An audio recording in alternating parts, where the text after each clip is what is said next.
Today, Pinoy parents, I'm Dr. Pedia Mom, your pediatrician and a first-time mom.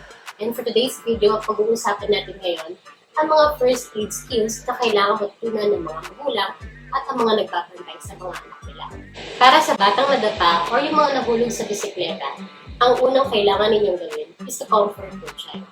Alam niyo ba na ang pag-comfort sa inyong anak or ang pagyakap sa mga anak ay isang epektibong paraan upang makapagbigay ng stress reliever or pain reliever sa kanila.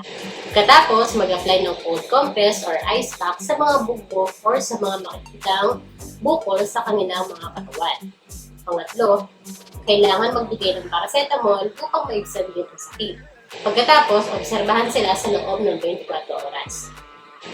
Kung sa loob ng 24 oras, si baby ay nag-develop ng ibang symptoms kagaya ng tulog-tulog, madalas sumuka, nagko-complain ng headache or neck pain, masakit pa rin kahit nagbigay na tayo ng first aid skill, at hindi normal ang paglakad, huwag magatubiling isobol si baby sa hospital. Pangalawa, para naman sa mga napaso o anumang uri ng burn, depende ito sa level ng burn. Ang may mga paltos or mga malaking paltos ay emergency. So, kailangan dalhin sila agad sa hospital or emergency room. Kung nakuryente naman ang bata, kahit minor lang ito, hindi pwedeng hindi sila dalhin sa hospital. Para naman sa mga minor burn or yung mga first degree burn, ito ay mapula-pula, walang paltos at masakit. Ito ang mga kailangan niyong gawin.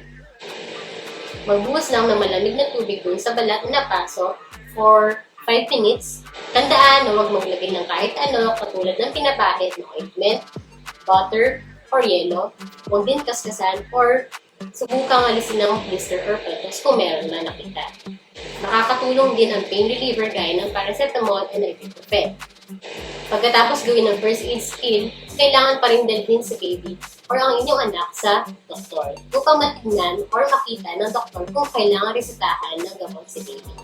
Pangatlo ay ang poisoning by means of touching, swallowing, or inhaled poison. In pediatrics, the most common form of poisoning is toxic ingestion or yung mga nasusubo nila or yung mga nakakain nila. At ang karaniwang nakakain nila or yung nasusubo nila yung nagsisilbing toxic sa kanilang katawan is yung household chemical or yung mga panlinis sa bahay. O kaya naman kerosene. Ang ganitong kaso ay hindi biro, kaya naman kailangan umaksyon tayo agad at dalhin agad si baby sa hospital. Ang first aid skill na kailangan niyong matutunan is to decontaminate the poison of the patient. Paano niyo gagawin yun? Simple lang, kailangan ubarin niyo si baby kung ano man ang suot niya dahil baka may mga toxic chemicals ba na nasa damit niya, so kailangan talagang ubarin ito. Dahil iba-iba ang form ng poisoning, iba-iba din ang kailangan niyong gawin. Kung ito ay toxic ingestion or yung nasubo ni baby or yung nakain niya, madaling alisin agad ang toxin sa bibig ng bata. Alisin din ng damit katulad ng sinabi ko kanina. Tandaan na huwag silang pasukain kasi ang pagsusuka ay lalong makakalala sa kanyang sitwasyon.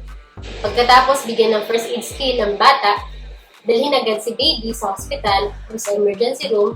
Dadalhin niyo din yung empty bottles or yung pinaglagyan noong ininom ni baby. Kung ang bata naman ay nalason sa balat, kubarin ng damit at gumamit po kayo ng gloves. Tapos, hugasin siya sa pamamagitan ng hose or running water for 15 to 20 minutes. Kung nabuhusan naman ng chemical ng mata ng bata, dahan-dahang magbuhos ng maligamgam o kaya naman malamig na tubig for 20 minutes o hanggang dumating ang tulog. Kung naman nakananghap ng masamang hangin or toxic poison ang bata, agad-agad dalhin siya sa fresh air para makalanghap siya ng sariling hangin. Worst case scenario sa mga ganitong kaso sa mga poisoning ay makitaan ng bata na walang malay or walang pulso, hindi huminga, hindi gumagalaw. Mas maganda agad gawin ang CPR or cardiopulmonary resuscitation hanggang dumating ang tulog. Pang-apat, ang drowning or yung pagkalunod. Alam niyo ba na ang leading cause of child injury death in the Philippines is drowning or yung pagkalunod? Kaya mahalaga na matutunan ng isang bystander or kahit mga magulang or yung mga nagbabantay sa kanilang mga anak na matutunan ang ganitong first aid skill. So ano ang dapat gawin kapag may nakikitang batang nagtulog? Una, tumawag kayo ng tulong. Pangalawa, iahon ang bata agad-agad sa tubig. Kung hindi gising ang bata, tignan kung humihinga. Kung hindi naman humihinga ang bata, bigyan ito ng rescue breathing. If less than 1 year old ang bata, hipan ng mabilis ang kanyang bibig at ilong para makapagbigay ng reflex in just 1 second. Tignan kung meron chest rise o gumalaw ang bibig ito. If more than 1-year-old ang bata, takpan naman ang kanyang ilong at hipan ng mabilis din ang kanyang bibig para makapagbigay pa rin ng reflex at tignan kung meron chest rise. Kung may chest rise, sabay mo na din tignan kung may pulso ang bata. If less than 1-year-old ang bata, ang pulso nito ay nandito sa braso. Kung naman more than 1-year-old ang bata, ang pulso na mas maganda ay dito sa gilid ng Adam's apple. Kung may pulso ang bata, ipagpatuloy lang ang pagbibigay ng rescue breathing hanggang sa makahinga siya sa kanyang sarili or hanggang sa tumatay ang tulong. Kung wala namang pulso ang bata, agad-agad na magbigay ng CPR or cardiopulmonary resuscitation. Ipagpatuloy lang ang CPR hanggang dumating ang tulong. Tandaan, huwag mong iisipin na hindi ka makakasagip ng buhay kapag may batang nalulunod. Madami nasasagip ng buhay sa pagsunod ng first aid skill na ito. Panghuli ay ang choking, or sa mga bata, kung ito ay tawagin ay nasasamid or nabubulunan. Tandaan, kung ang bata ay inuubo, nakakapagsalita, at intact ang kanyang gag reflex, wala kayong dapat gawin. Pero kung hindi siya nakakapagsalita, nag-iiba ang kulay niya, at hindi siya makahinga, kailangan umaksyon tayo agad. So ito ang first aid na kailangan gawin. Una, bago umaksyon, humingi ng tulong. Pagkatapos, agad-agad nang gawin ang mga sumusunod. So gagamit tayo ng model para sa topic na ito, pero magbibigay ako ng video para mas maganda yung visualization. So ang una kailangan gawin kung may natuchok na bata, ito ay para sa mga less than 1 year old lang. Position ng bata na nakadapa sa iyong braso. Suportado ang iyong kamay para masuporta ang kanyang ulo at leeg. At pagkatapos, gamit ang heel ng iyong kamay, magbigay ng back pulse. 1, 2, 3, 4, 5. Medyo malakas para malabas yung foreign objects sa kanyang nalamunan. Pagkatapos, itihaya ang bata na nakaganito at magbigay ng chest thrust gamit ang 2 to 3 fingers. 1, 2, 3, 4, 5. And then, i-check kung may lumabas na object. Kung wala, paulit-ulit nyo lang gagawin niyo hanggang sa may lumabas na object or hanggang sa mawalan siya ng malay.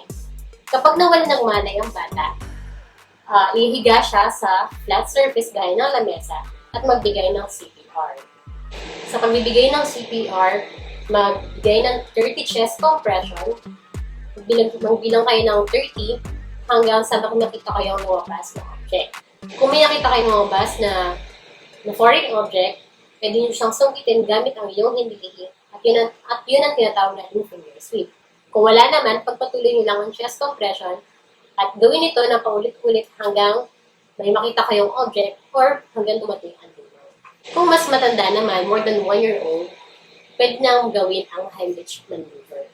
Katulad na makikita nyo sa video na ito. Napakahalaga na matutunan natin ang mga first aid skill na ito pag makasagip ng buhay. At hindi rin tayo magpanik kung may sakuna na mangyayari.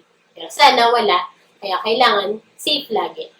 At kung meron kayong mga katanungan or suggestion or reaction sa video nito, maaari kayo mag-comment sa baba. At kung nakatulong naman sa iyo, please like, share, and subscribe. Thank you!